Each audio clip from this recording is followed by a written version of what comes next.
My name is Benny Johnson. As some of you know, I've been struggling with addiction. However, I decided to change my life and went into recovery. I've started this podcast 90 Days Clean, and I want to take you along in my journey. What does lie ahead of me? Let me be frank, I do not know. Will I ever drink again? I do not know. This is how Stairway to Redemption was born. It is my search for answer in a real-time process of what is going to work for me. It is then my aspiration to help you figure out what's going to work for you. It is our journey together.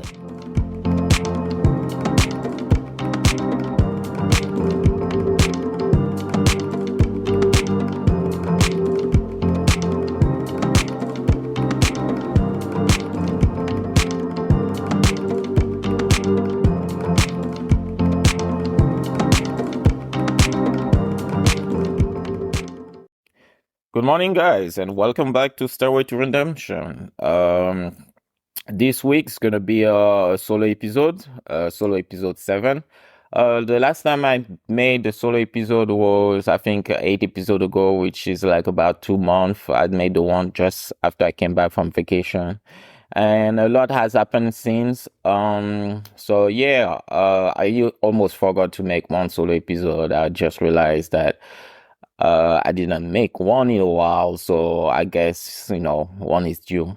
All right, so before I start, I'm gonna do a little shout out to our new Patreon member, Francis.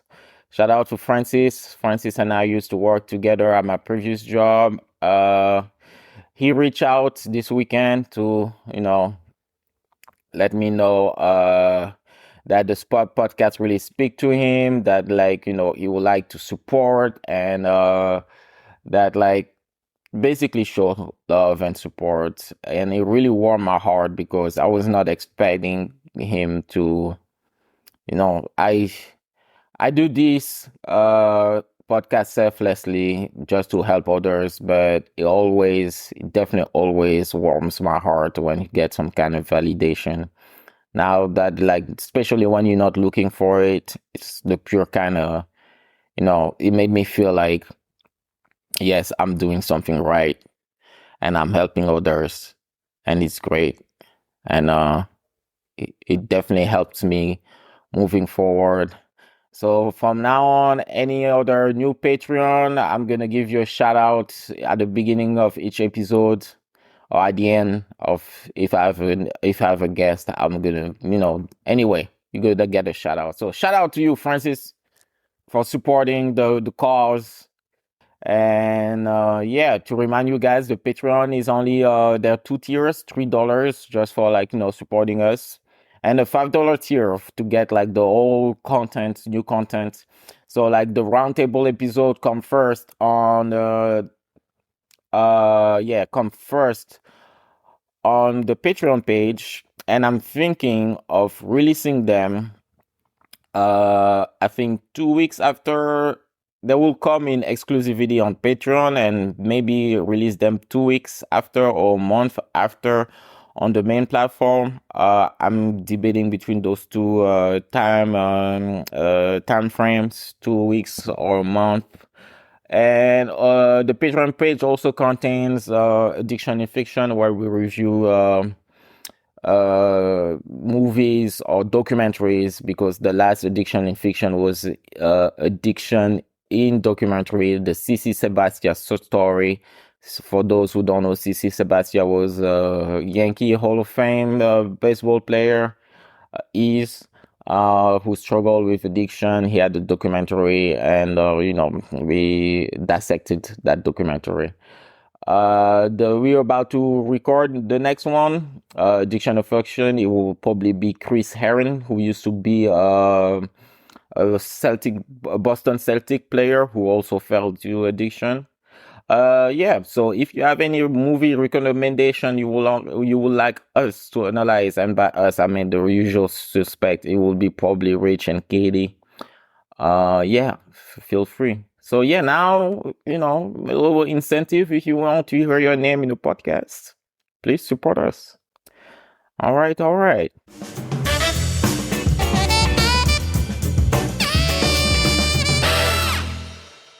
All right, so let's start with, the natural state of the mind address, how I feel. Lately I've been feeling content, at peace. I don't have a new job yet. I still work in retail. I have a lot of things to do. I mean, in general, but I don't feel overwhelmed. I feel I'm going at the right speed. I'd say I'm balanced at the moment, perfectly balanced at the moment. I don't suffer like I'm not wasting time. I'm enjoying my rest better. Like when it comes to not doing anything at some time, I respect that.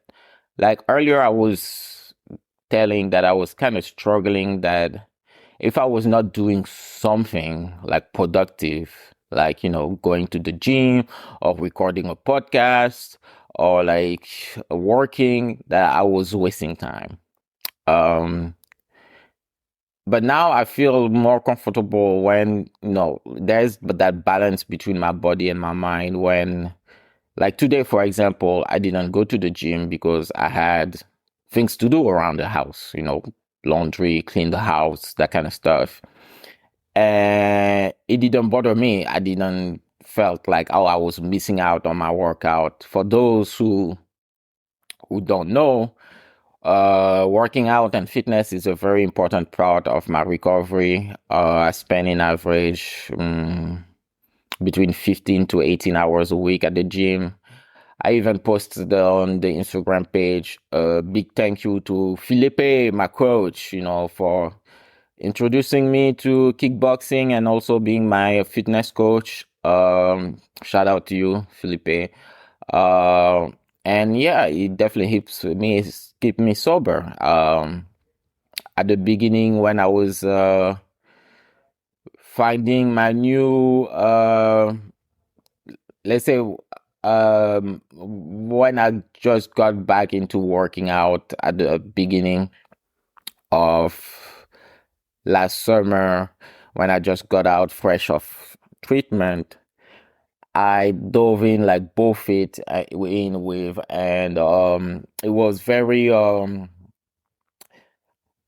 was cathartic, and also I found myself at times not wanting to listen to my body when my body was basically telling me to take a break because I just wanted the endorphin, not the, yeah, most like I just wanted the kick of, working out and stuff. And I thought that was everything. Basically, breaking out my routine was hard. But now, today, I'm in a spot where, like, hey, man, if today I don't feel like it, or like my workout is not 100% like it was the day before, take it as it is. It's not gonna be always 100%. I'm not always gonna hit the bag or that kind of stuff. So that's where that idea of balance and taking the result as it is, as they come, and be basically a stoic about it.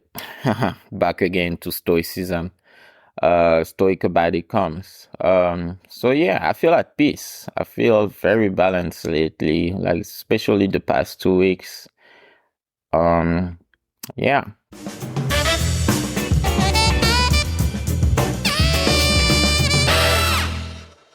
I've mentioned several times on the podcast before how I get annoyed when people ask me my day count out of the blue before even asking how I am or how I feel. If you listen to some roundtable episode, or like you listen to some of the guests, that topic came several times recurrently. It's no I think it's no surprise when I say that. So I talked to my former sponsor. Yes, former. I'm gonna come back to it. While he's former, and while I got a new sponsor.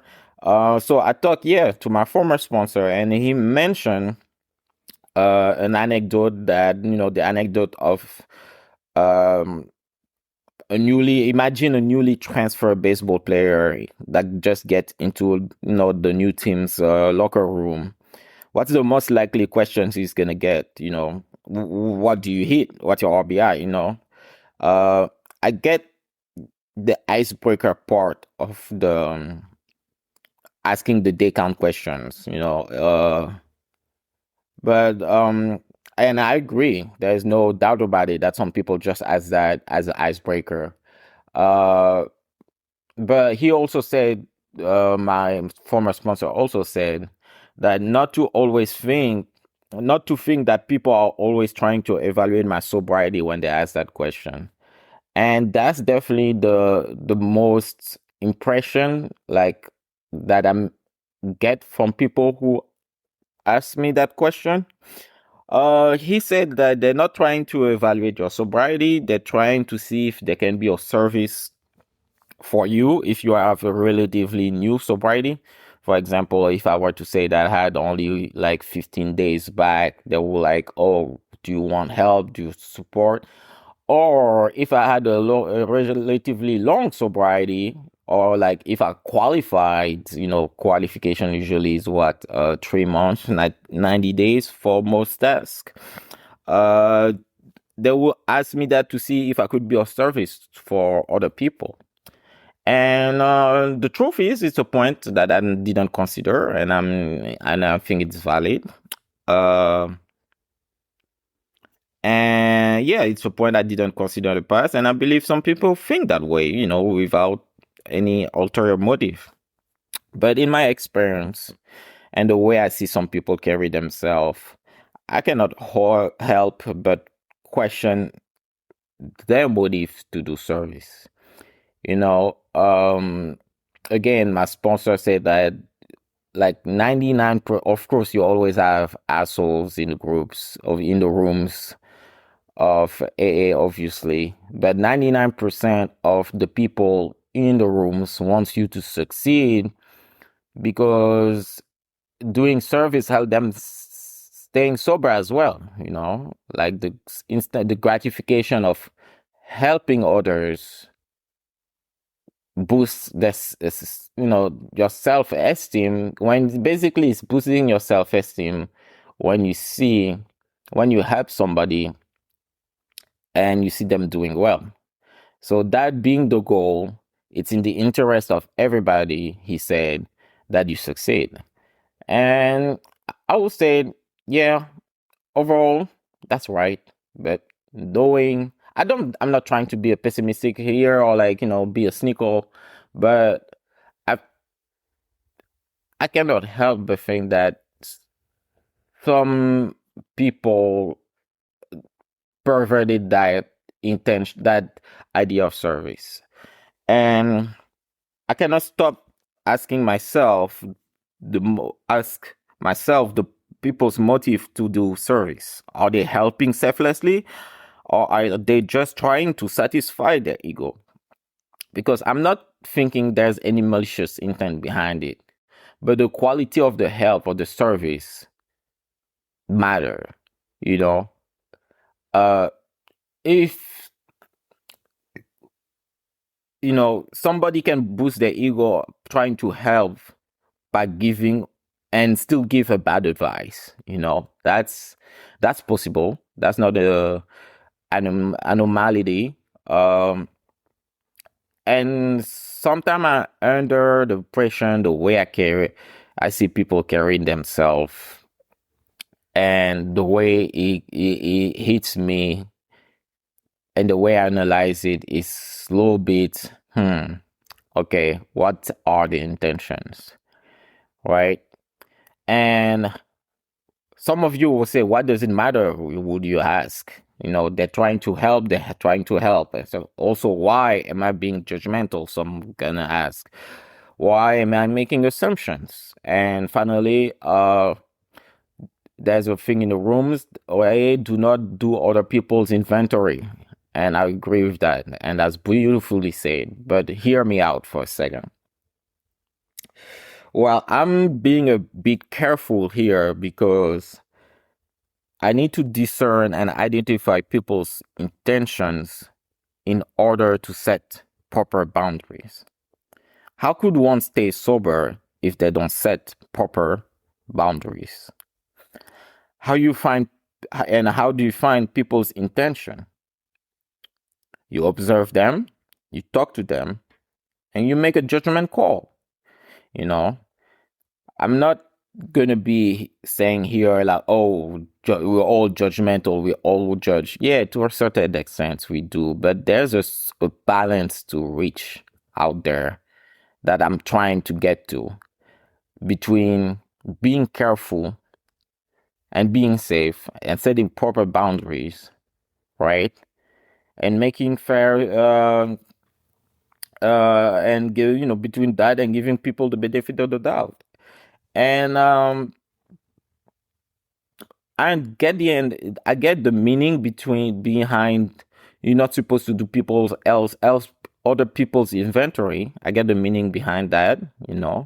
But there's a difference between internally to yourself, make yourself or seeing somebody's behavior and make yourself how you say, like, yeah, an assumption of that person so you can set healthy boundaries and out giving that impression that you have to other people to gossip. There's a difference. Can always keep it to yourself, or also if you want to talk about it to somebody, talk about it to somebody you trust. That's not gonna spread a rumor or something, because I'm sure like all of us have questions about others that we want to talk about, whether it's a friendship or anything like that. You want a second input in. So I made the distinction between gossiping and spreading rumors on, like, somebody's else behavior, and just making observation to make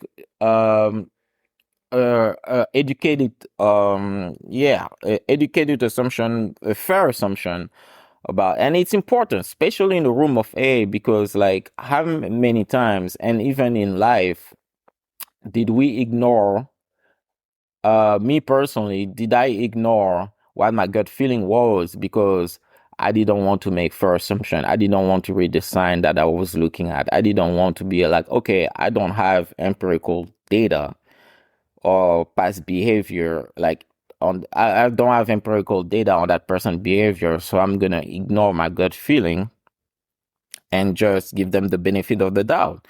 And then you let them in too close, and then it hurts you as a person.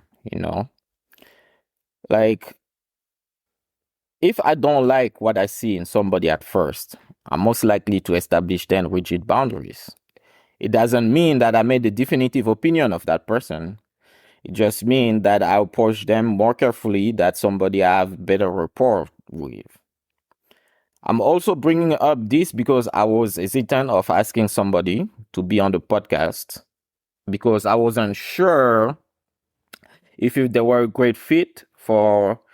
um, a great fit for being a guest, because I didn't like their way of recovery, basically. But the other thing, what was also more important to me, is that I don't want this podcast to be an echo chamber and just young people agreeing with me. It's easy for me, for example, to have Rich, Katie, and some of the other guests because we share some common view. But I would like also to have people over who I don't share their view with and who can still help others, other people who might listen to the podcast and want to reach them out. So the question is how to find a happy medium between giving people the benefit of the doubt and making fair assumption based on what you see. So this is where using, again, I don't know if I mentioned it before, I'm using consequential thinking, or as other people know it, play the tape forward. What will happen if I were to invite that person that I'm hesitant about? What's the worst that can happen? The interview suck, right? If the interview were to suck, well, all interviews not going to be great. Is that a big of a deal? No. Um, are they still, do they still have a solid message? Yes. Is that message still can help somebody else? Yes, probably. So yeah, here are my concerns. I don't think I have anything to lose if I were to invite them. So I decided to invite them and, interview them. Boom. Like, even if, it's not easy from the top of my head, I'm still hesitating. Using consequential thinking and playing the tape forward helps me make decision here. And yeah, that's what I've been dealing with lately when it comes to making assumption and setting people intentions. And I think I said it in one podcast. Oh yeah, it's in a roundtable episode 3. The longer I'm sober, the more real, um the more I realize that I don't like people. I like individuals, because I notice people, whether it's in AA or at the gym or at a concert, people used to tend to act according to Mass Effect. Act relatively under the influence of Mass Effect. Here we go. Like, let me explain that. So you go to a concert, like you're a fan of the band, you're most likely gonna see somebody who gonna be try to be like the best or the biggest fan and question other people's fandom instead of enjoying themselves. You go to the gym, you're gonna find people who are gonna try to, you know, record themselves all the time, or trap or act they're stronger instead of doing what they're there to work out. You know what I come or For the sports, a stadium, you go to watch a game, you're gonna always have the fan who is like, I've been a fan of this team since you guys are new or fair weather fan, instead of enjoying the game. What I come to is like any community has a temple and a ritual. The ritual of going to the sport is to enjoying the game, cheering for a team.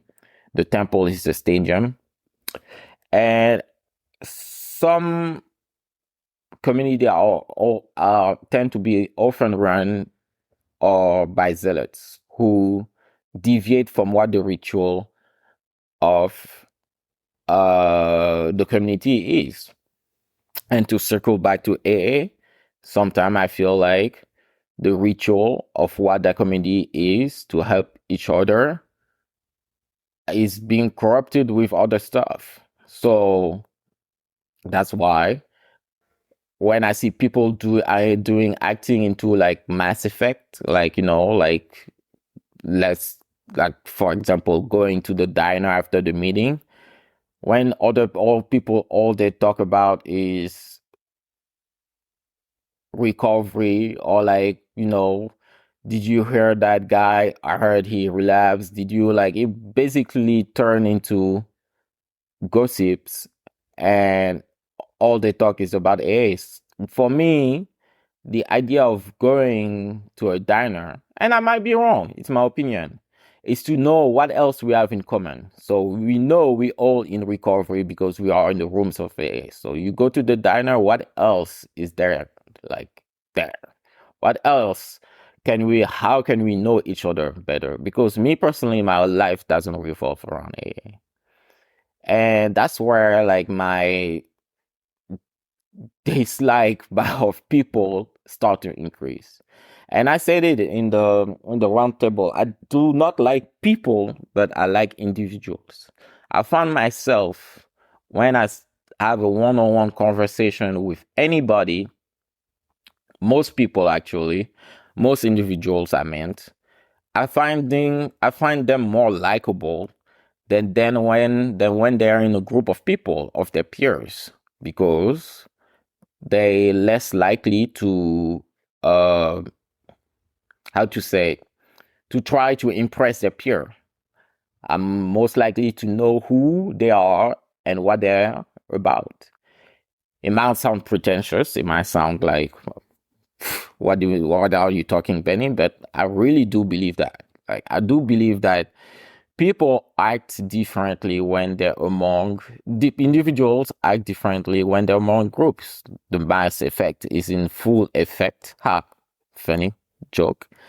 And they act a little bit unauthentic. And to me, authenticity in a discussion, in a relationship, is very open or important. All right, to close this topic, this discussion, yeah, I might be a little bit judgmental.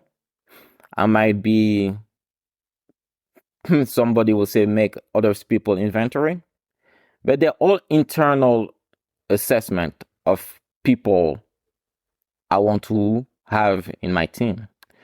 And I understand if it can sound off on some, but I believe it's necessary to my recovery to make those fair assumptions of people and the behavior to build my team and to set proper boundaries. I think that's very important. All right, let me know what you think. And yeah, let's move on.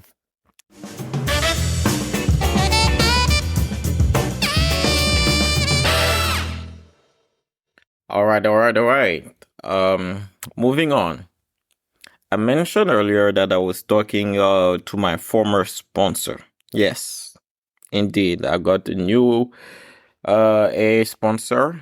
After a year in recovery, I decided to take a deeper dive into the step. And as a result, I decided to go with someone who has a more hands-on approach using the big book. I'm very grateful to Kevin for helping me my first year and also being the first guest on my podcast, you know. By the way, I don't understand, like, is it okay to have several sponsors? Because, you know, like, I still talk to Kevin and I still learn a lot from him. And I heard that some people have like several sponsors depending on what they want um to work on in the fellowship of a yes, I'm gonna have to confirm that and do my research if it's okay, because you know I wouldn't like to call him my former sponsor. You know, after everything that he has done for me, I will like to still I would like still to call him my sponsor, you know. And I'm getting a new sponsor. Basically, I'm very grateful for Kevin, honestly, you know. Especially, you know, that one aspect of him is that I really liked was that he didn't try to shove the steps down my throat right away. um I believe that everyone has different path in their recovery, but I also believe that we go at different speeds, you know, on those paths, you know, those different paths. I heard on another recovery podcast that direction is more important than speed. And I agree with it 100%. You know, direction is more important than speed, you know. In my case, my first year was to learn how to be comfortable sober, and I think I've achieved that.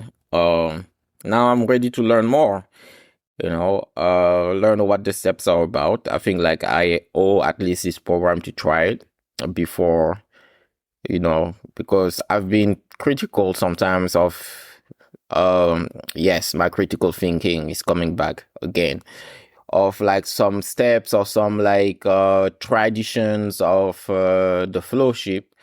But yeah, you know, maybe I'm gonna get a better understanding of where they're coming from if I take a deep dive with somebody who's well versed in the steps and in the big book. Anyway, I cannot wait to burst my new sponsors balls and blaming and, you know, on some antiquated thinking from the big book. I'm just kidding. Or am I? Who knows? I don't know. I'm just I don't know.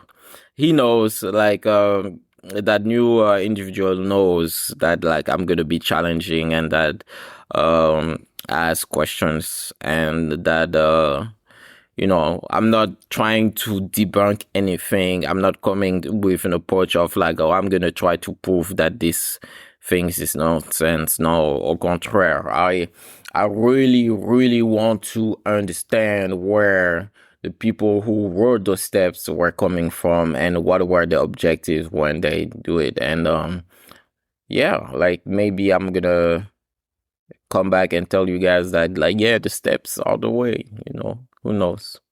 Well, that was it. All right, I'm almost done here. Let's finish with last points.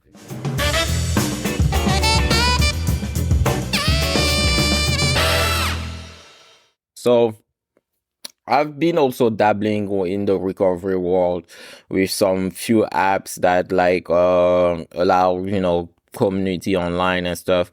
And there are like two apps I would like to talk about: Lucid and Phoenix. Let's start with Lucid. Lucid was recommended to me. Lucid is, by the way, spelled Loosid. Was recommended to me by my counselor in outpatient program. He has a large community of people. You create your profile and stuff, and you can reach out to people if you're struggling. They have also like a podcast or like video call, no, not video call, yeah, podcast episode, like yeah, they have a podcast aspect also of it. And a very interesting feature of the app, they have a dating component in it if you want to meet somebody who are in the who also in the sobriety world. And funny enough, like when you sign up for the app, they make you fill up the dating profile first before being able to access the community. I don't know why it was designed like that. Maybe I don't know. It's kind of funny, like especially that when you're in the rooms of 8, or they tell you not to date within a year or something, but like that the dating aspect of the app is put forward very, very prominently. I guess that's what I want to say. Yeah, so I'm trying Lucid right now. So far, I'm gonna probably give a deeper evaluation of it, or how you like tests review, yeah, a test review of it in the next solo episode.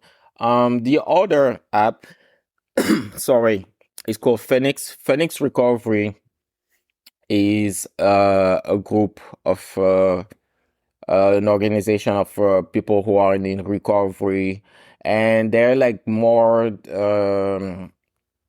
how you said tuned toward people who also are very active physically. If you want to go rock climbing with sober people, or if you want to go meditating, or if you want to go on a run. Yeah, I've run with them actually 2 weeks ago in Brooklyn, in Williamsburg, by the Domino Park. I ran with them and some people who run marathons. I mean, they kick my ass. So like those guys are fast. But yeah, they're like all over the country. They have different chapters. They have activities in all major cities, I believe. They go rock climbing. They go how you say, escape room. Those basically physical activities. If you with sober people, all they require usually is that they're 48 hours sober minimum. To attend their event. Also, their app is very cool. I just downloaded it. I'm exploring it. You can see the people, the members, the Phoenix member who are in your vicinity. You can like do live yoga sessions with other people. You can see the events that are like in your city too. So like a bunch of fun stuff. But there also, I'm gonna take probably the next solo episode to make a deep dive, a better test review of those two apps. All right, and that was it for Phoenix. So guys, we approaching what, like 30 minutes right now? All right, so that was my update. Thank you for listening to me rambling for 35 minutes, I believe. And guys, I will see you next week for with another guest. All right, guys, bye.